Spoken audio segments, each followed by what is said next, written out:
We're here to look at a garden that's been done completely from scratch.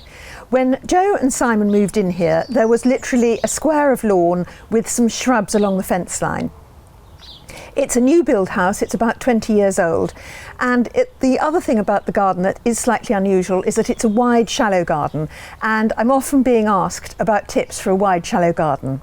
It's Alexandra here from the Middlesized Garden YouTube channel and blog, and Jo is a professional gardener, and so I'll put links to her Helpful Gardener website in the description below and any other resources we mention. Jo and Simon have also done this garden on a budget, and they say that they're no good at DIY, so there are lots of really easy and inexpensive tips for doing your garden up.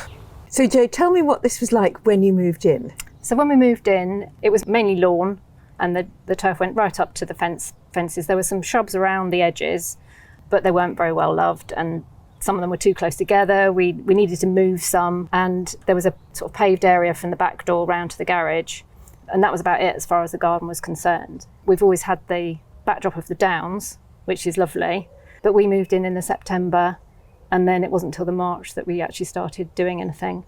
I wanted to spend that time deciding how to do it, and we've just done it stage by stage, really, taking our time, working full time as well. Then it had to be like that, just doing a little bit at a time. So I brought a lot of plants with me, and the first thing to go in was an apple tree. So a little apple tree went in all on its own. Just took the turf up just for that, because taking turf up is just a horrible job. So I didn't want to do it all in one go. So the turf just came up as and when it needed to.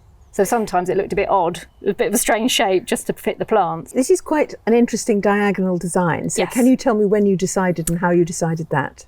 Yeah, I can't remember when I did, whether it took that initial time to sort of realise that because it was shallow, I really needed to sort of change the fact that you didn't look straight to the back fence as soon as you came out in the garden.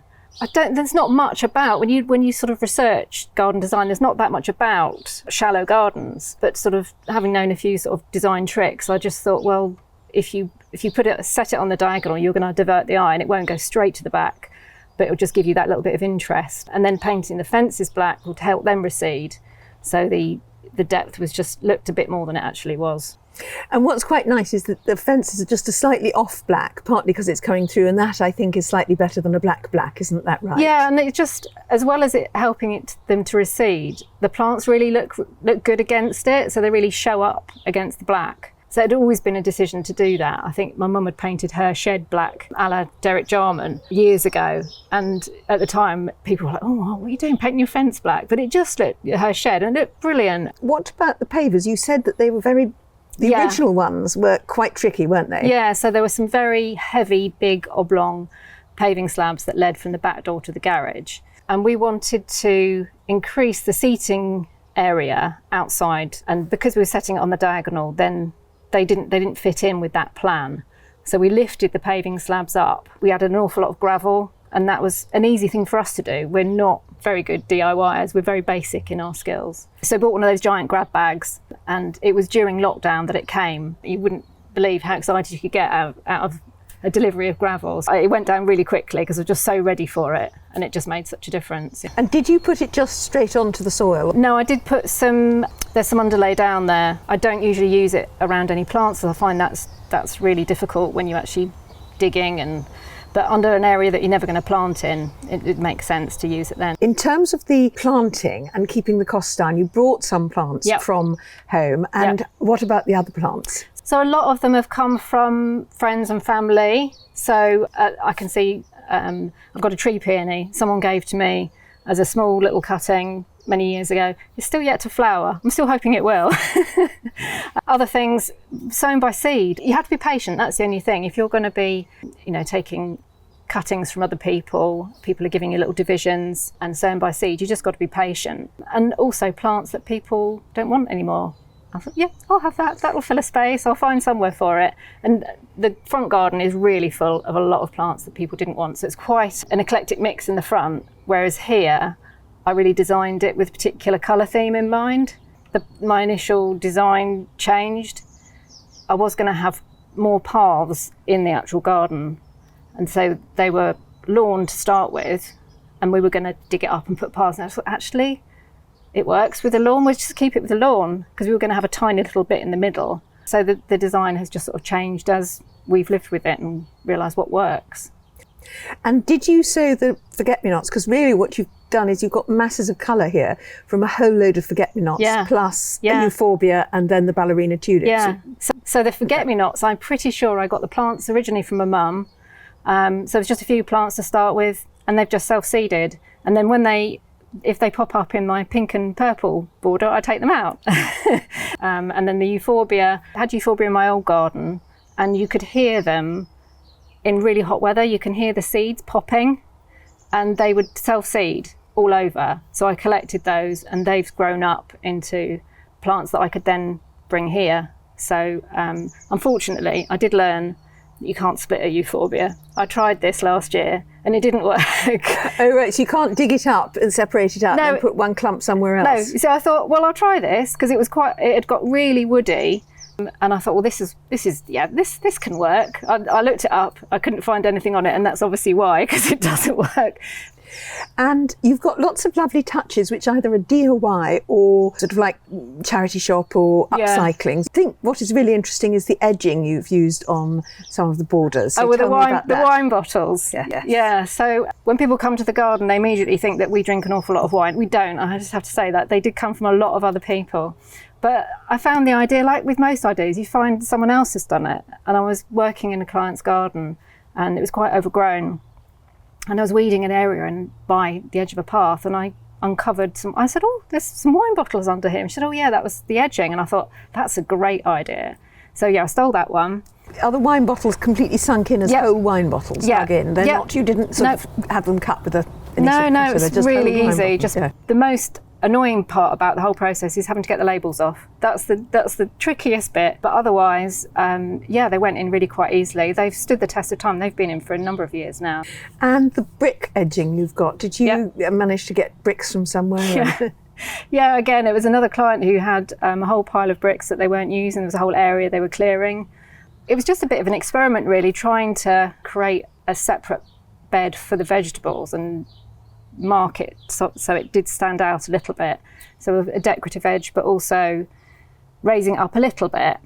I think my initial intention was to try and make it higher, but I think my bricklaying skills were not that good, so it's just a one layer. But again, they're just sunk in the ground. Because it's a fairly limited space, you've actually got the vegetable bed right in the middle of the flowers, and it looks fab. Yeah, thank you. I can't not have vegetables in a garden. I think it's what I started with when I started gardening, was vegetables, like a lot of people. Also, you've got some lovely sort of bits and pieces made from pallets, from ladders and things like that. You presumably, once again, you pick them up from friends and clients. But also I think people could do Freegle, Freecycle, Facebook Marketplace, all of those online things. If you just look around charity shops. So you've got the ladder over there, which you're using as a display. So how's that worked? It came from a lovely old client of mine called Ron. He's no longer with us. And he had this pair of old ladders just in the garden. And I just said to him one day, Ron, are you using those? He says, no, you can have them. And I just love giving that bit of height, and I can just change the display. And then the pallet window boxes, as it were. Tell us about those. Yeah, so I think I'd seen that sort of idea used in quite a lot of places. And it was, again, because the garage wall would have been quite bare otherwise, it was trying to sort of just add a bit of interest there. And it's such a sun trap, that corner. What I did was I put some bits of wood underneath each section of the pallet to create a planting pocket, and then drilled holes in, lined it with bits from a compost bag.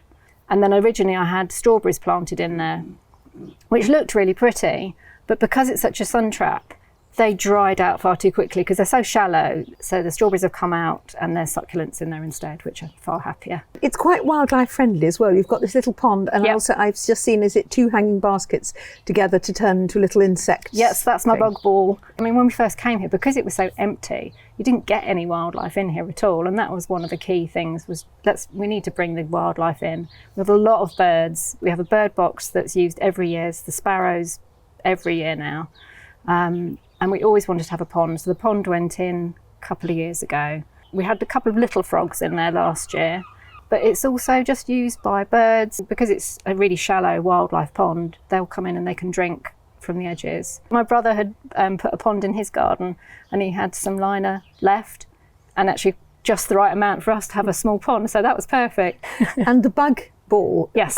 What have you put in there? Because that's 2 hanging baskets wired together, isn't it? Yeah, and I saw that. I was at Chelsea Flower Show, and they had them more of a decorative thing because it was hanging. I think it was hanging from a pergola, and I think theirs was filled entirely with pine cones.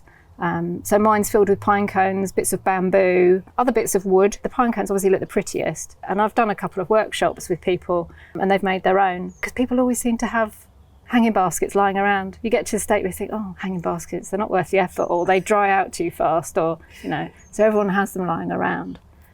But yeah, I've managed to pick some up. Charity shop, Facebook Marketplace, that's where I found them. And they do quite often seem to be available. So yeah, it's quite an easy thing to do. And did you paint your chairs and table? The chairs, a client that was changing their furniture in the garden and were getting rid of them, they were going to go to the tip. And I said, well, can I take them? And yeah, they just needed some sanding down, a little bit of fixing, and then, a new coat of paint. When you say clients, you're actually a gardener, aren't Yes. you? You're not a garden designer, you're a gardener. Yeah, no, I'm Yes. a gardener. So I have my own business, The Helpful Gardener. So I have a number of clients in Whitstable, and it's mostly garden maintenance. I do a bit of planting plans for them, and sometimes I'll, someone will say, can you suggest a plant for this area? Will you buy it for me? Oh, did you make the rustic arbour there? Yeah. What's that made of? We were walking on the downs, and there were just a few bits of wood that were lying around, and also it's made from some of the bamboo. So from our bamboo, once. If I sometimes need bamboo in the garden, I never buy it. I just cut the bamboo. Then you've got your bamboo canes. So it's a mixture of bamboo canes, some things we found, and then also what works really well is willow, because willow wraps really easily around them and ties it all together. There are more garden design tips in my Best Garden Design Tips playlist, so do check that out, and thank you for watching. Goodbye.